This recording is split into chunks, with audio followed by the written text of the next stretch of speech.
Welcome to the Miracle You, guiding you on the journey towards finding passion and purpose, and how to discover, create, and live a life by your design. Whether your success has been plentiful or your missed opportunities have been overwhelming, we can help you become a more empowered, masterful person and show you how to share your gift with the world. It's time to inspire change from within with the host of the Miracle You, Vince Kramer.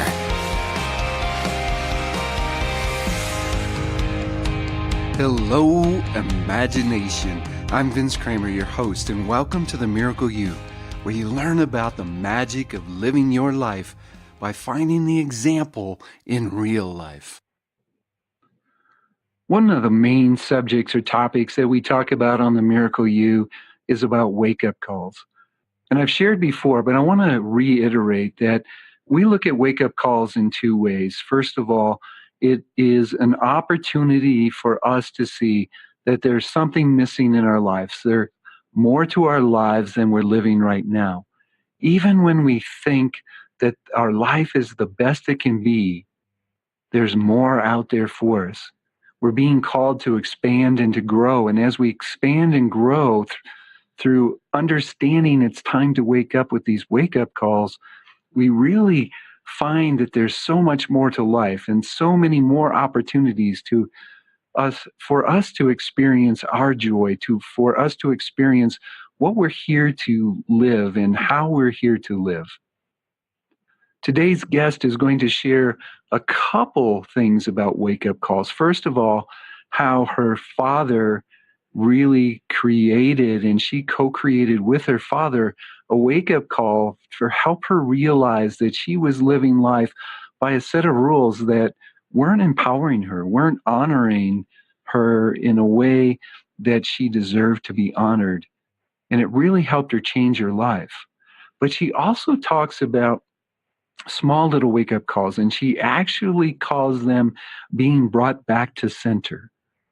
And in being brought back to center, she consciously was aware of little things that kept pointing her towards her path, kept bringing her back to what she was really here to do and to help her live the life that she's meant to live.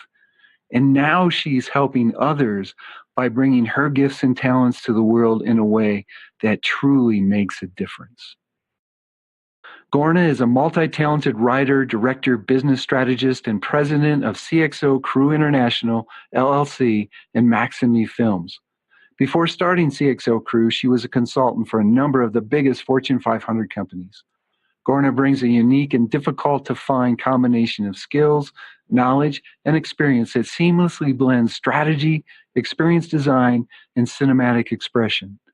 She helps coaches, experts, and service-based businesses monetize their clients' success stories, the ones that they worked so hard for, through her proprietary programs, Directing Success Method, Profitable Testimonials Blueprint, and the Profitable Documentaries Blueprint.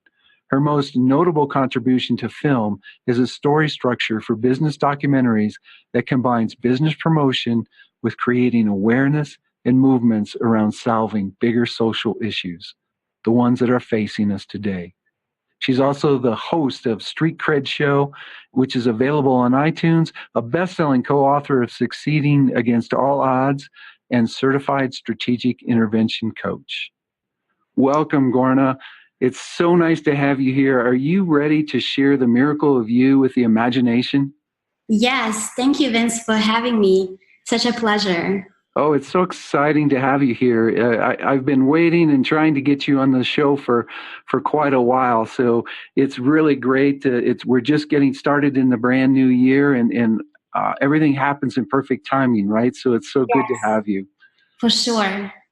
I'm so glad to be here. I was looking forward to it. Excellent. I want people to know a little bit more about you than what I shared in the bio. Can you go a little bit more in depth in who you are and what you're doing in the world? Sure. I think of myself as an artist trapped in nerd's mind, if that makes any sense. I actually put that on my Twitter bio. It's a combination between being very artistic and being very analytical, being strategic and tactical. and I kind of live in that space of putting those two together seamlessly, just going from one to the other. So I don't know if that comes from where I was born. I was born in Belgrade, and that's where my accent comes from. It's a city overlooking the confluence of Sava River into Danube in Serbia.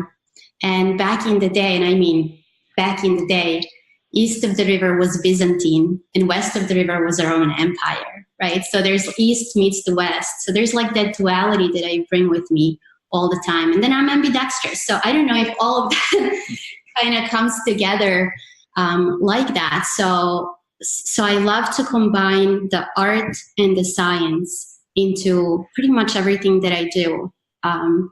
In my work, my relationships, it's always kind of bringing those two sides together. I think it's so important, and I share in so much of my work that we live in an and in both world. And you're a perfect example of the and in both across the spectrum of everything. So it's pretty exciting. What would you say your divine intent is, or your mission is for your life, at least this part of your life? Mm-hmm. I think it's really bringing more kindness and humanity to the world. I think that is the deepest mission I have. And it permeates through all of my work.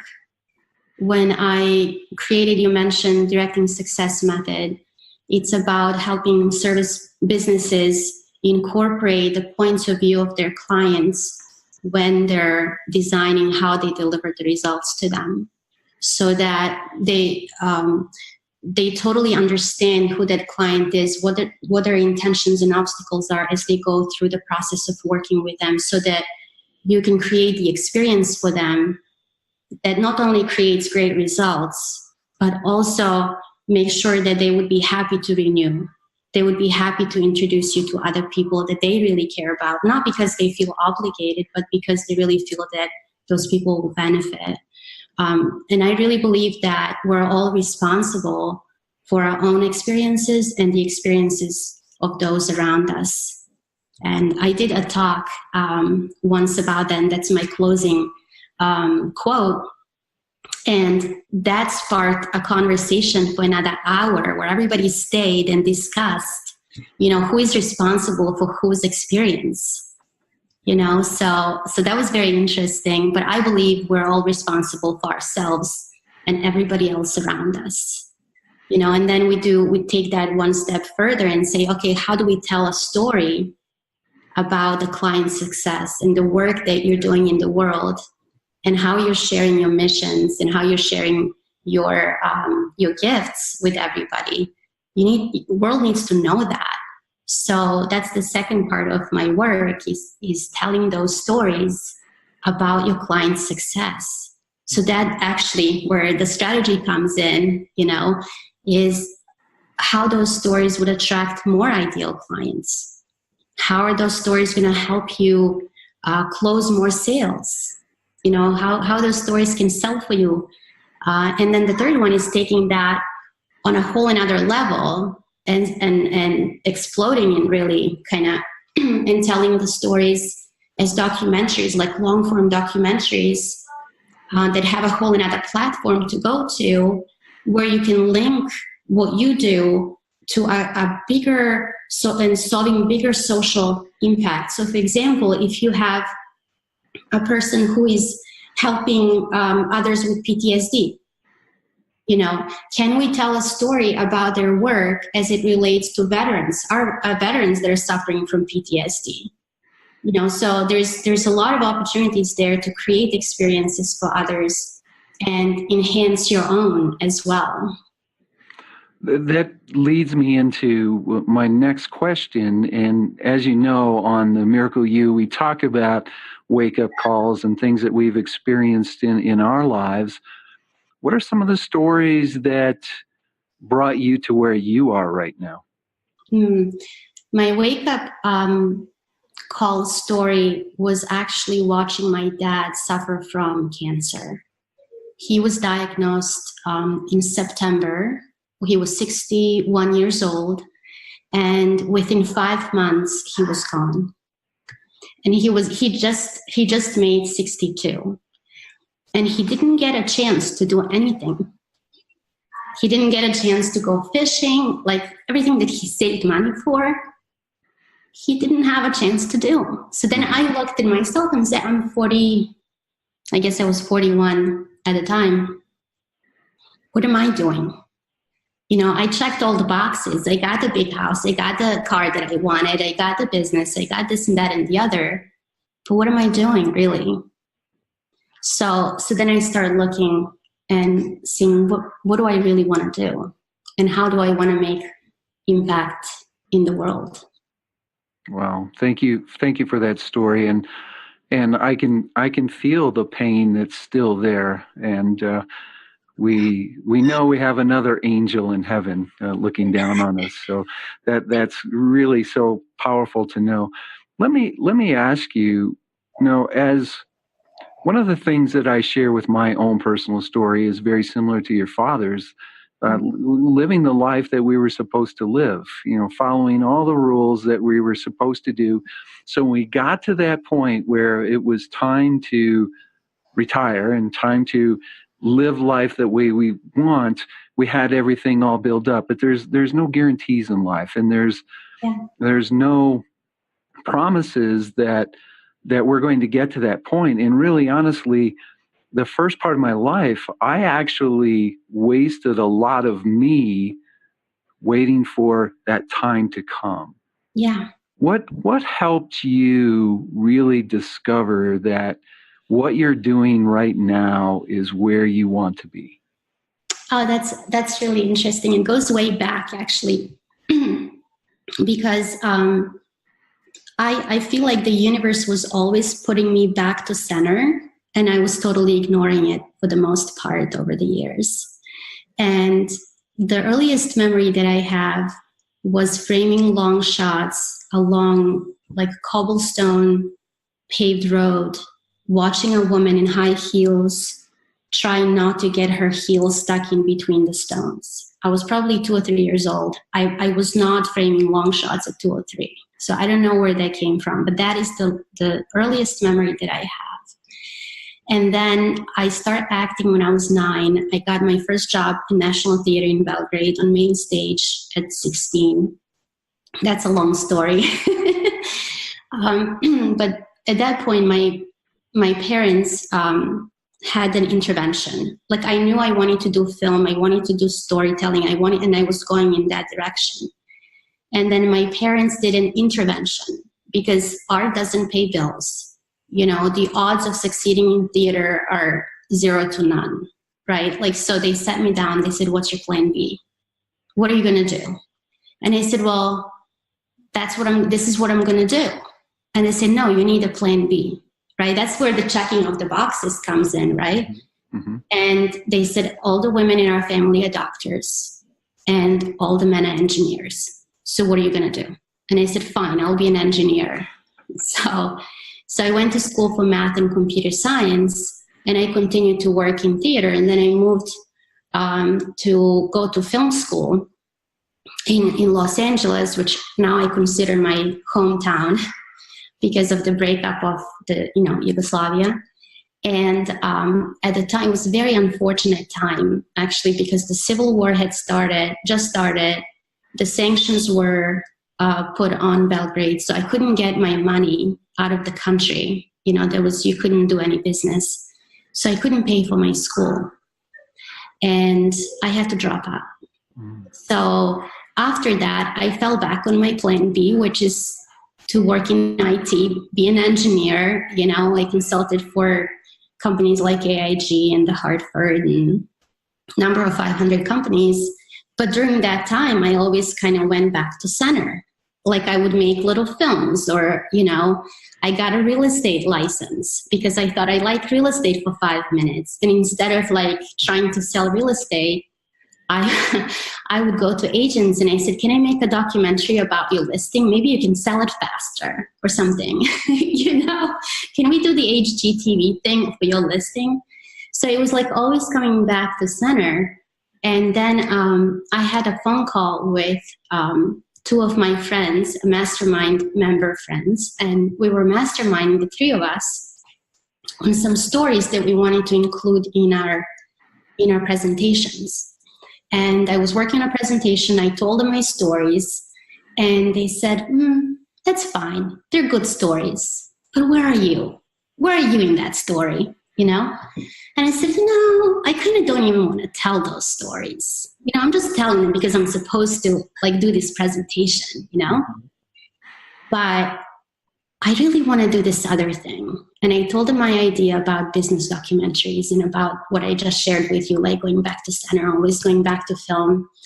And one of them is intuitive, and she started to talk to me, and she said, "I have this gift, and I didn't ask for this gift, but I have it. And do you believe in reincarnation?"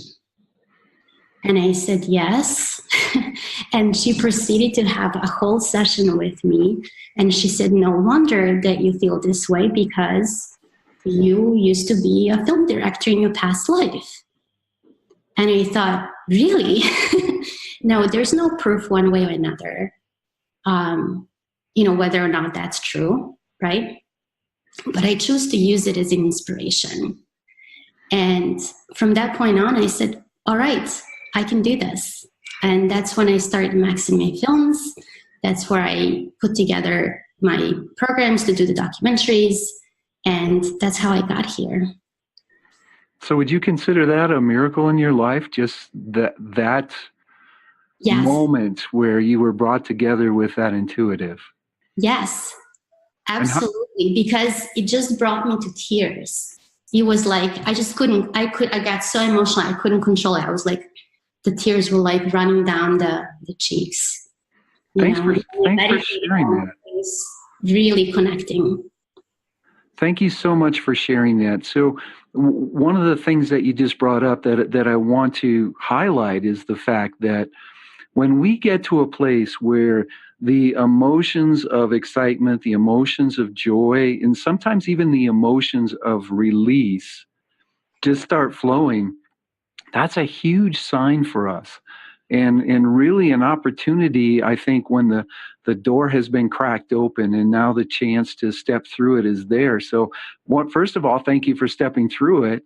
And second of all, for sharing the fact that is kind of, it's a symbol for us, if you will, or at least a small wake up, a very emotional wake up to, this is you. And it feels so good that you can't hold that excitement back. You can't hold that energy back. So I appreciate you sharing that with us. Oh, no problem. And I was, all the time we try to add more stuff, to do more stuff, to accumulate more stuff.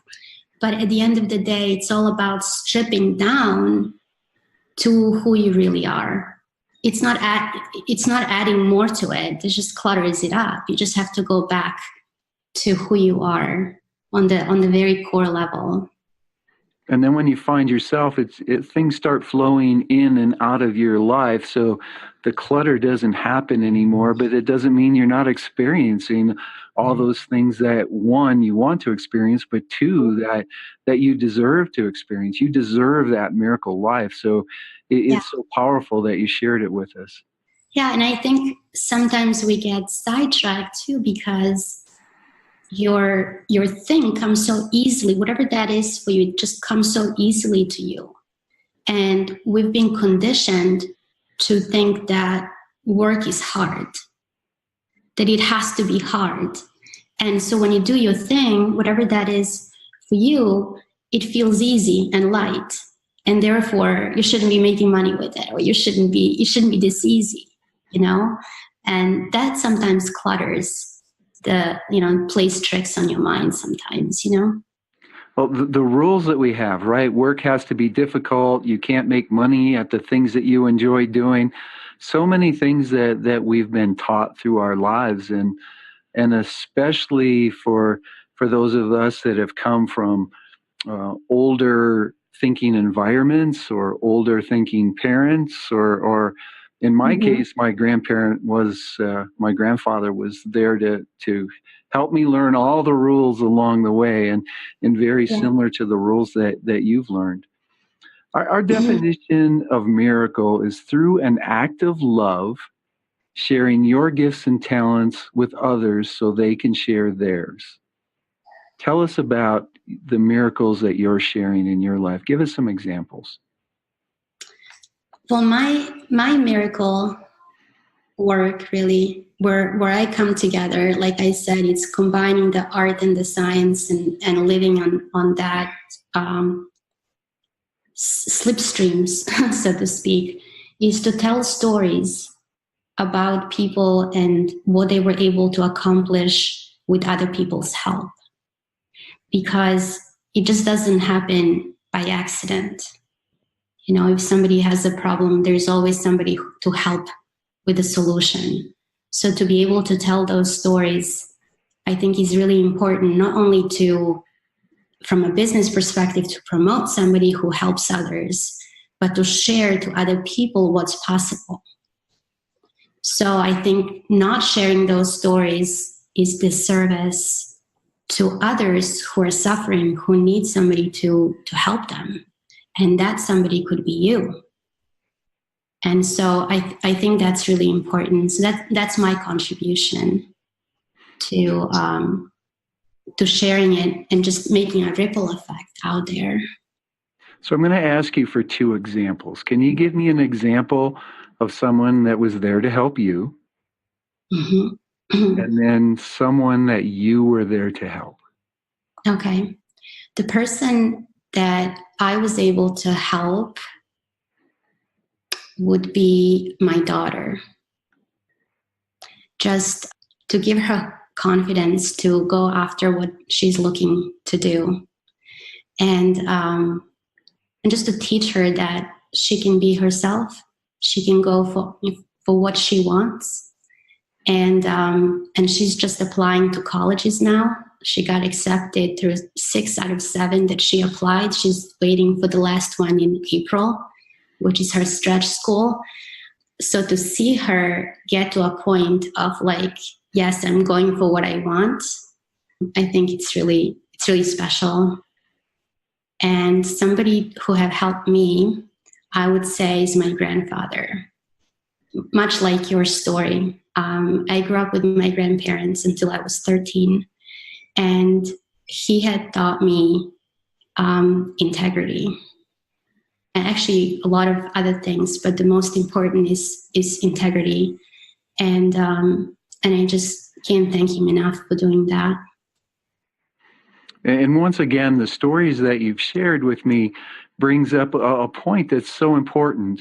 Mm-hmm. We really teach and we really help by example. Yes. Our example is so powerful, and the example that you have shared with your daughter has been, from my part, where I am witnessing the example that you're sharing, is so helpful and really so bulletproof in helping her move in that direction, because you stepped up and did it yourself. And then the fact that your grandfather exhibited integrity, what a great way to learn from someone. Not the, well, you do what I say and not what I'm doing. He exhibited that, and it brought you to that place. And you do exhibit integrity in everything that you do, at least from my vantage point. And you're so open in sharing of yourself that I'm sure I'm not missing out on anything in any way there. No.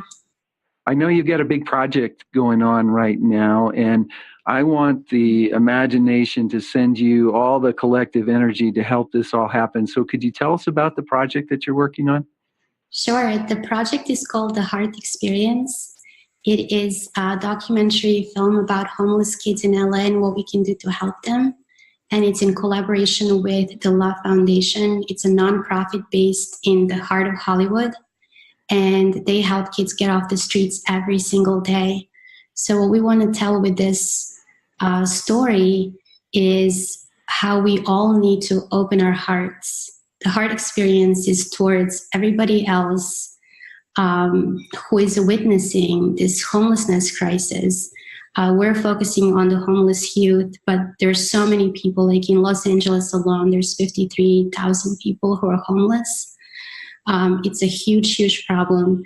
And to be able to walk on the street, see the kids, asking for money and crossing the street not to face them, or having a veteran sleep on the street because they're homeless and stepping over them to get to Starbucks. I think we're missing a little bit of our humanity there. So that's the story that we want to tell. And a lot of what we see, well, everything that we see outside of us is a reflection of some of the things that are going on inside of us. So yes. As we learn to accept some of the things that we see on the street, we can really uncover the places where we feel all alone, where we feel we have no place to go, where we feel that we're dependent on somebody to give us their spare change. And I know through your film and what you're bringing to the world, it's not only going to help us see that we have to take care of our fellow man because we are all that same energy. And if we don't take care of that person, we're not taking care of ourselves either. But I also know your film's going to turn people inside so they can start taking care of themselves, so they can take care of others on the outside also. So yeah, and for the most part, if you think about how we're seeing the homeless, it's I kind of think of it as it's not the same as cancer. Having lived through that with my dad, when you raise money for cancer, for example, everybody has some kind of experience with it. They either had somebody in their family have it, they're afraid of getting it themselves, a neighbor had it, like it's just in your face so much that it's easy. When it comes to homelessness, most people don't experience it like that. There's so much stigma associated with it, whether that's association with substance abuse or just abuse in general, sex trafficking, whatever the case may be. And most people don't experience it on a daily basis. Like where I used to live in Pennsylvania, I moved to Orlando, and here in a gated community, you don't see it. You don't see it in the suburbs. You're not faced with it. And it feels like it's for people who are just, disposable. It's almost like just, we're treating them as if they're disposable. So it's a lot harder to get support behind that cause. Yeah. One of the, I don't even think that you know this, and I know that I haven't shared it on the podcast, but Mary and I have a son who's had a very, very strong alcohol addiction, and he spent a couple nights. Lucky for him that there was somebody there to help him and get him back to his center so he could get back into treatment. And we've been blessed with the ability to help him through that. But he spent a few nights on the streets in LA. And we've had that experience. We've had the experience through his eyes, but we've also had the experience as parents, wondering where our child is, wondering what's happening right now, wondering if there's anybody there that will help or anybody there that will lend him a helping hand. So we so appreciate what you're bringing to the world, and I know it's going to be so powerful. Thank you so much. You're welcome. We're running out of time here, unfortunately. I'd like to go on and talk for another hour or so, but I know. Could you give us a piece of parting guidance, something to help people? The Miracle You podcast is to help people see they're not alone, to help them see that there's people out there to help them, and to also help them understand when they find their gifts and talents and they uncover their mission, that the world is open to them. Do you have any guidance that could help them on that path? I always think about when I engage with anyone, and whatever it is that they bring to the table, sometimes they agree with me and sometimes they don't. But if I approach it from the point of view of what is true for them, what is what is their experience? What is their point of view? If I can step into their shoes and understand, so seek to understand first and then proceed versus coming to a really quick, rash response. But what's true for them to be in that space, and then see how you can help them get out of it, or whatever the case may be, just from that point of view. And if it's you you can afford yourself the same kindness that you could to other people. I think sometimes we tend to be nicer to others than we are to ourselves. So if you can apply that to everybody, including yourself, I think that's the way to go. Well, I have nothing to say back. I agree 100%. We don't take the time to be compassionate for ourselves. We don't take the time to be compassionate and understand ourselves. And if we can't do that for us, how can we do it for others? We really can't. Exactly. So powerful. I know there's people that want to learn more about you, to get a hold of you, to learn more about the film, and also how to take their stories out. How can people get in touch with you? My home on the interwebs is cxocrew.com. And you will see a portal there to different ways that you can tell your stories. One being the directing success method for service delivery. The other one is profitable testimonials, and then profitable documentaries. So you can pick your adventure on that page, and you can also learn more about myself. And there are also some free resources that you can use there.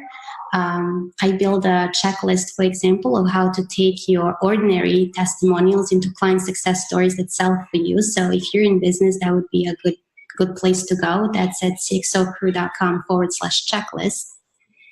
And so stop by. And I'm also on Twitter at Gorana Angert.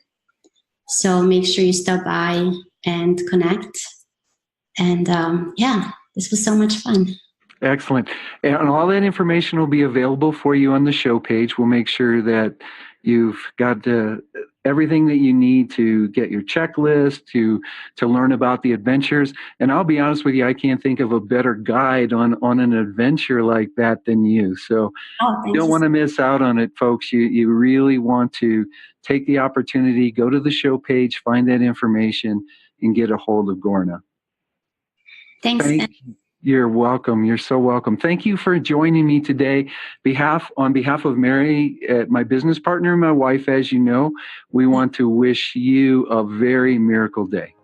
Oh, thank you so much, and Happy New Year. Happy New Year to you.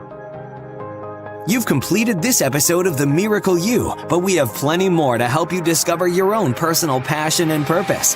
Head over to themiracleyou.com for free resources to assist you on your journey, as well as register for our free webinar, Discover Your Miracle Life, 3 Mind Awakening Steps Toward Your Unique Purpose, or apply for a one-on-one Your Life, Your Way breakthrough session and discover your next best step on your journey. All available exclusively on our website. That's themiracleyou.com. We look forward to sharing more experiences of passion, purpose, and life by design next time, right here on The Miracle You.